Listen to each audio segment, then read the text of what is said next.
This is Democracy Now! I'm Amy Goodman. As we turn to look at Russia's escalating crackdown domestically following its invasion of Ukraine, more than 8,000 anti-war protesters have been arrested since Russia began the attack. Meanwhile, Russia's lower house of parliament has just passed a new law to criminalize the distribution of what the state considers to be false news about military operations, like calling the attack war. Violators of the law could face 15 years in prison. Still with us, Vladimir Slivyak. He is co-chair of the leading Russian environmental organization, Eco Defense, won the 2020 Right Livelihood Award, the Alternative Nobel Peace Prize, for defending the environment and mobilizing grassroots opposition to the coal and nuclear industries in Russia. Vlad, your response to the anti-war protests across Russia, thousands have been arrested, and talk about what people understand. What is the feeling in Russia and Putin's crackdown?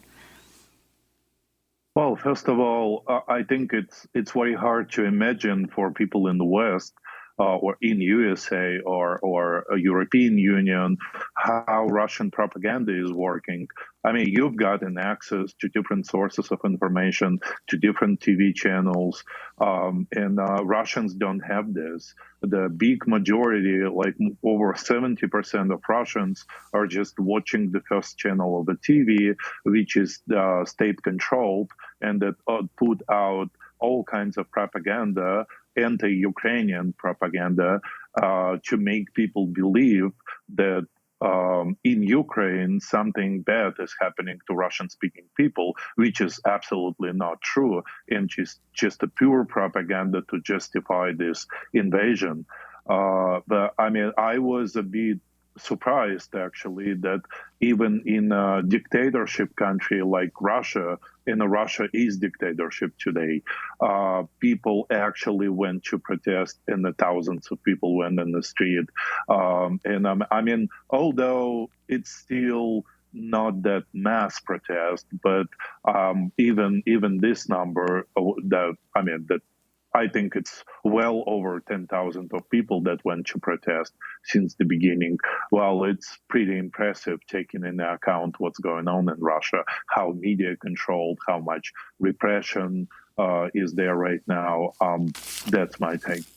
And what about the media outlets that have been shut down, like RAIN, like Echo of Moscow? Explain their significance.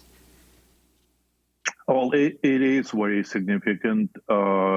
Independent media are not big, unfortunately, and that's because over the last decade, Putin was basically shutting down every influential independent media in the country. And those two are, well, right now we have only one more or less independent media in the country, which is Novaya Gazeta, or a new newspaper if you translate it.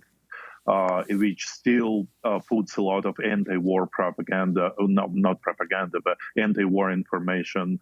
So we are left with only one newspaper that presents alternative point of view, and I think it could be shut down as well.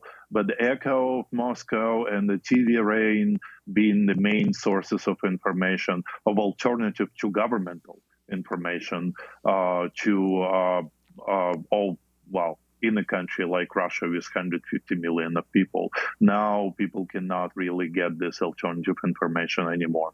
And it's also interesting to note that in occupied Kherson now, in the south of Ukraine, that the Ukrainian television has been turned off, and they're now getting Russian government media. Yeah, well, I mean, Putin for a very long time been doing crackdown not only on the civil society but also on the free media.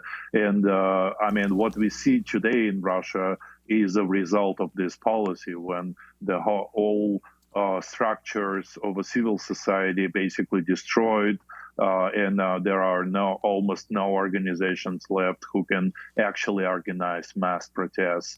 And he Putin also shutting down free media, so people cannot get independent information. And yes, this is exactly what he will do to Ukraine if he will ever take it over. I wanted to ask you about Dmitry Medvedev, the deputy head of Russia's Security Council chaired by Putin, who also warned that Moscow could restore the death penalty after Russia was removed from Europe's top rights group, the UN Human Rights Group. A chilling statement that shocked human rights activists in a country that has not had capital punishment for a quarter of a century. I'm reading a report.